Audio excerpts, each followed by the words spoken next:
चलिए आज बात करते हैं इतिहास के एक ऐसे योद्धा की जिनकी कहानी आज भी हम सबके दिलों में गूंजती है। मेवाड़ के गौरव महाराणा प्रताप की।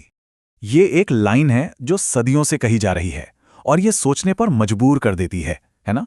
एक तरफ दुनिया का सबसे ताकतवर शहंशाह और दूसरी तरफ एक राजपूत राजा, फिर भी ऐसा कहा जाता है। तो आखिर इसके पीछे की वजह क्या है?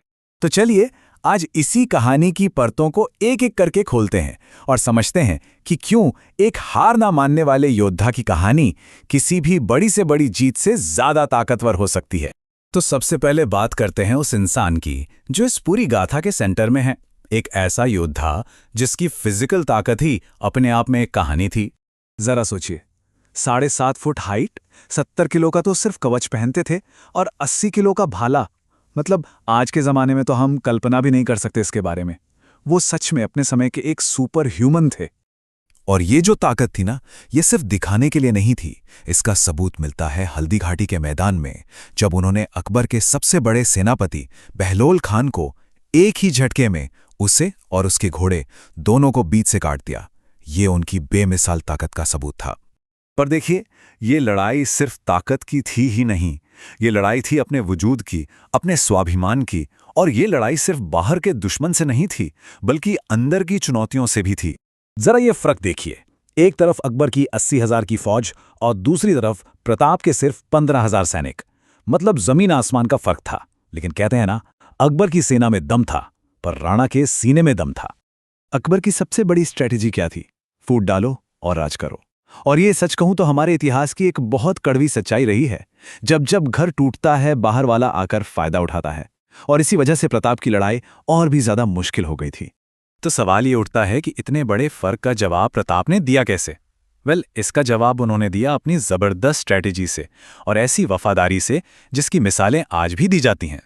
प्रताप ने अपनी सबसे बड़ी कमजोरी को ही अपनी सबसे बड़ी ताकत बना लिया। उन्होंने अरावली की पहाड़ियों को अपना घर बना लिया, अपना किला बना लिया, और वहां उन्होंने शुरू किया छापामार युद्ध, यानी गुरिल्ला वॉरफेयर। इससे मुगलों की इतनी बड़ी सेना भी परेशान हो गई। और यही नहीं, उन्होंने भील आदिवासियों को अपने साथ जोड़ा, एक ऐसी शक्ति बनाई जो उनके लिए कुछ भी कर सकती थी। और जब बात वफादारी की हो तो चेतक का नाम कौन भूल सकता है भला? सोचिए, युद्ध में एक पैर कट चुका है, फिर भी अपने मालिक को बचाने के लिए वो 28 फीट चौड़ा नाला कूद जाता है। उनकी जान बचाकर ही उसने अपने प्राण त्यागे। ये सिर्फ एक घोड़े की कहानी नहीं है, ये अटूट वफादारी की एक अमर कहानी है।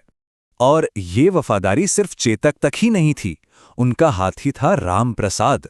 जब मुगलों ने उसे पकड़ लिया तो उसने 28 दिनों तक न कुछ खाया न कुछ पिया और भूखे ही अपनी जान दे दी।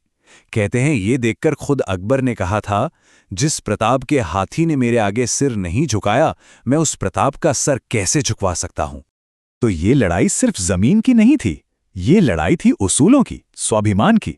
चलिए अब जरा युद्ध के मैदान से हटकर उस इंसान के कैरेक्टर को देखते हैं जिसने इस कहानी को हमेशा के लिए जिंदा कर दिया। अकबर ने प्रताप को एक ऑफर दिया। उसने कहा, सिर्फ मेवाड़ छोड़ दो और बदले में आधा हिंदुस्तान ले लो। जरा सोचकर देखिए, आधा हिंदुस्तान। लेकिन प्रताप के लिए अपनी मातृभूमि का सम्मान, उसका स्वाभिमान किसी भी सल्तनत से कहीं ज्यादा बड़ा था। और ये जो स्वाभिमान था ना, ये सिर्फ अपने लिए नहीं था।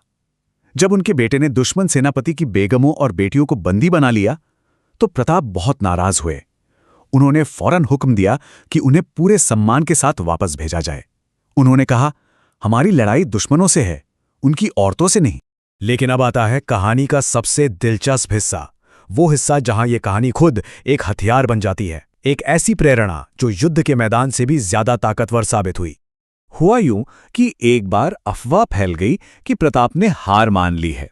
ये सुनकर अकबर के दरबार में ही मौजूद एक राजपूत राजा थे, पृथ्वीराज राठौड़। उनका दिल टूट गया।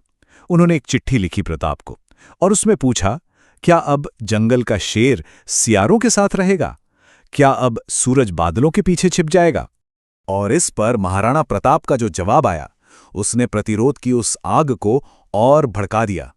उन्होंने लिखा, बादलों में वो ताकत कहां जो सूर्य को रोक सके, और ऐसा शियार तो पैदा ही नहीं हुआ जो शेर का सामना कर सके। देख रहे हैं, उनकी कहानी, उनके शब्द ही उनकी सेना का सबसे बड़ा हथियार बन गए थे। और शायद सबसे बड़ी श्रद्धांजलि तो उनके सबसे बड़े दुश्मन ने ही दी, कहते हैं कि जब अकबर को प्रताप की मृत्यु की खबर मिली तो उसकी आंखों में आंसू आ गए। उसने माना कि वो अपनी पूरी जिंदगी में उस एक राजा को कभी हरा नहीं सका। तो फिर इस पूरी कहानी से, इस महागाथा से हम क्या सीख सकते हैं? सबसे बड़ी सीख तो यही है, जब जब घर टूटेगा तब तब पड़ोसी आके लूटेगा। प्रताप का संघर्ष इतना मुश्किल क्यों हुआ? क्योंकि अंदर ही फूट थी। ये एक ऐसी सीख है जो तब भी सच थी और आज भी उतनी ही सच है। एकता में ही असली ताकत है। ये कहानी हमें यही दिखाती है कि एकता से ही ताकत आती है और ताकत से ही आज़ादी और संप्रभुता की रक्षा होती है। सोचिए, अगर उस वक्त सारे राज्य एक साथ खड़े होते तो शायद इतिहास ही कुछ और होता। और इसीलिए शुरू की वो लाइन सच साबित होती है कि अकबर कभी जीता नहीं। क्यों? क्योंकि वो जमीन तो जीत सकता था, लेकिन वो प्रताप के साहस की, उनके स्वाभिमान की कहानी को नहीं जीत सका।